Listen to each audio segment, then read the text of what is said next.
Hey guys, welcome back to my channel. It's Fit Girl Audrey. I know it's been a while since I last posted. So much has happened in my fitness journey, and I just wanted to share with you some of the mistakes that I made along the way, just so that you don't make the same pitfalls. And I've started calisthenics. Yes, I'm a calisthenics baddie now. So it has completely transformed my life, my mindset, and my approach to fitness. And I think it may be something that you would love to try. Yeah, so let's hit it.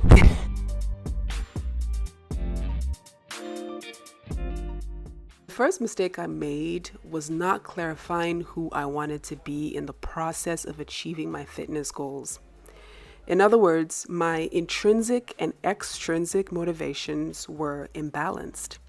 I was primarily driven by external praise rather than internal validation. I just wanted to look good. I just wanted to look hot. And that there's nothing wrong with it. I'm just saying that it shouldn't be your only motivator. Okay? Because if that's your only motivator, you're not going to be able to push yourself. You're not going to be able to do the important things when they matter. I often felt pressure from cultural beauty standards that glorify a particular body type, which is the voluptuous, curvy, big bottom, tiny waist. In the United States, that body type is a very popular goal, and I found myself subconsciously aspiring to that. I gravitated towards workouts aimed at enhancing that look, but deep down, I sensed that something was off with my approach. I neglected my own feelings and desires in pursuit of that coveted image. I found myself overtraining, ego lifting, skipping rest days, pushing through injuries, all in the name of fitting in. While I saw some physical changes, they were not sustainable because I did not feel comfortable in my own skin. The added bulk had me feeling heavy and dense. Eventually, I had to face the truth.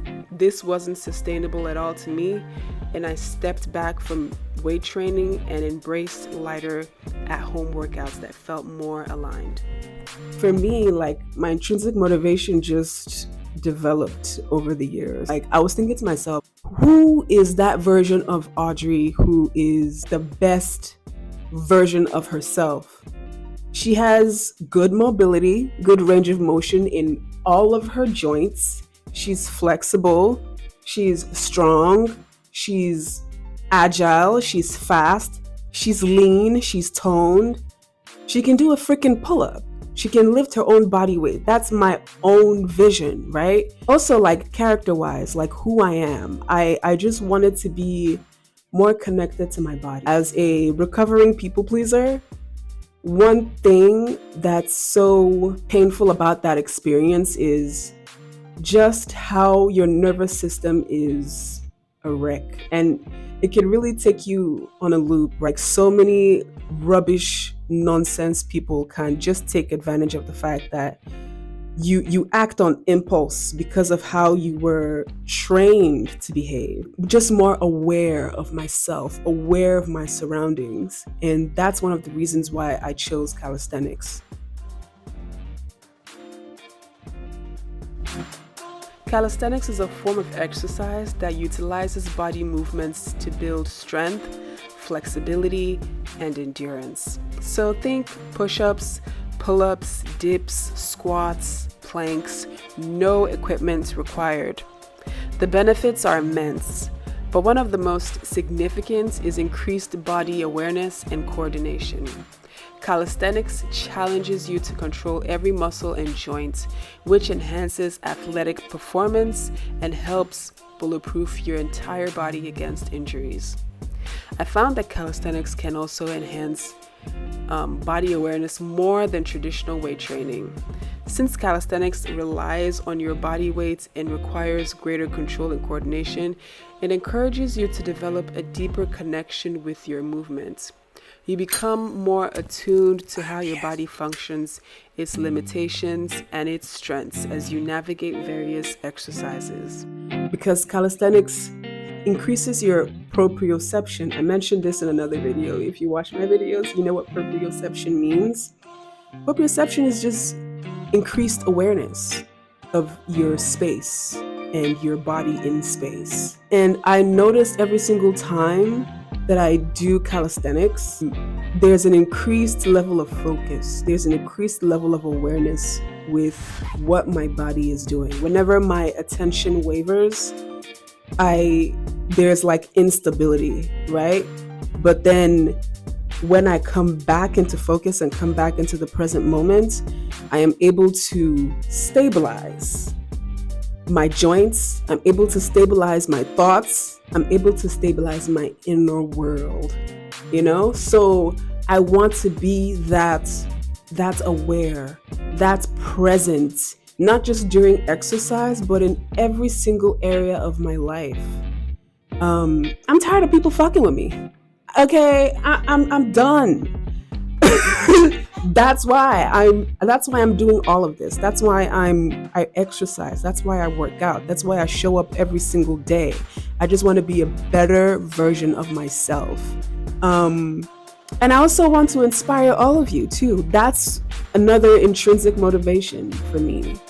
Working out and showing up online like this. So yeah, there has to be something greater, something higher than just the external things, than just looking good, right? I don't want to sound self-righteous and say, oh, you shouldn't want to look good. I want to look hot, okay? No, but for real, like, I want to look good. I want to look good. I enjoy looking at myself in the mirror. I enjoy being hot. I know I'm hot. Okay? I don't want to act humble and be like, oh, no. I'm hot. I'm good. I look good. And I want all of you, especially women, to own it. Own it. I want to look hot, but also your intrinsic motivations need to be stronger. They need to be at the forefront.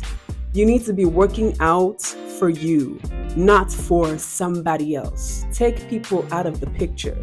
It's between you and you.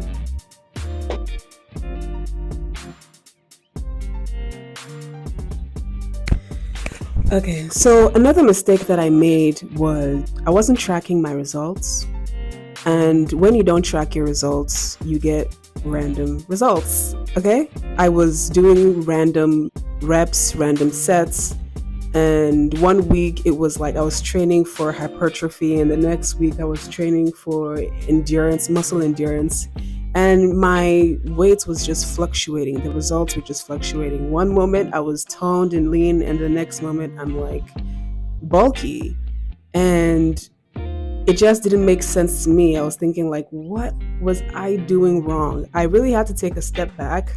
After I got my certification as a personal trainer, I had the opportunity to just read up and gain more knowledge on fitness and resistance training. I just realized all the mistakes that I was making. And that is number one, track your progress. You would be surprised at how strong you are. And another thing that I did was I was using the same weights. Okay, I would get to a certain point and it's really heavy, right? And then that's the weight that I would continue to use for weeks. And that stalled my progress. When you track your progress, it's easier for you to push the limit because you see the limit, you have a visual representation of where your max is. It's really important to just humble yourself, take your ego out of it, and just track your progress. Like muscle imbalances are a huge problem, especially like in the fitness industry. I've noticed that people don't really talk about it. The smaller muscles in your body need to be taken care of. All the exercises that you see online, everybody is working out the big muscles, your quads, your glutes. These are big muscles. But the real key to be able to do all these exercises with good form, take care of those smaller muscles. And an example of those smaller muscles are your hip flexors. Even with calisthenics, calisthenics helps to train your tendons. Your tendons are those fibers that connect your muscles to the bones.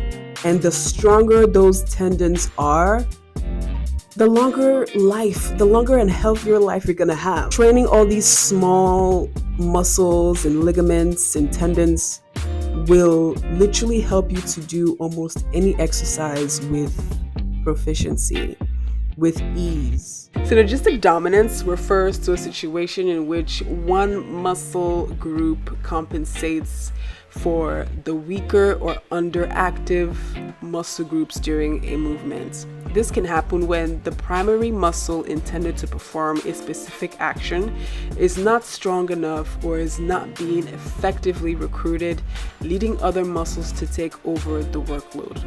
I'll give you an example. I always had some difficulty doing barbell squats.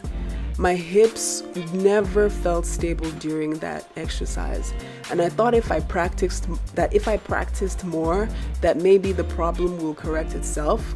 I was wrong. I started ego lifting, I kept increasing the weights, and one day I was doing barbell squats and I strained my hip flexor muscle. The problem was my glute medius was weak, and the glute medius plays a major role in hip stabilization. My left hip flexor, the muscle in the inner thigh, was doing all the work to help complete this exercise, and in the process, I injured myself and strained the hip flexor muscle. So if you're new to strength training and you want to try using free weights, addressing synergistic dominance first will help you avoid some of these pitfalls. And that was excruciating and painful. So that's one thing I would advise to look at. And also, get with a personal trainer who can assess you and check for imbalances. That will take you a long way. Right now, my goal is longevity. I just want to be the healthiest version of myself. It goes beyond looking good. It goes beyond growing a donkey booty. I just want to be mobile and strong and fit for as long as possible. I've seen old people in their 80s, 70s, 90s, weight training, lifting heavy weights. You see them online. They're showing us an example of what is achievable. You get older, the wiser you become, and we need more healthy, wise people. So longevity. That's it. I hope you learned something in this video. I hope I inspired you to try calisthenics. I hope I inspired you to to assess some of the mistakes that you probably are making that's hindering your progress. And I just want you to have fun. I just want you to, 'cause exercise is supposed to be fun, okay? They're not fun when you feel pain in your joints. That's not fun. That's pain. Okay? There's fun kind of pain, and there's pain. I want you to have fun pain. I hope you learned a lot from this video, and I wish you the best of luck in your training, and get healthy. Love ya. See you in the next one. Bye.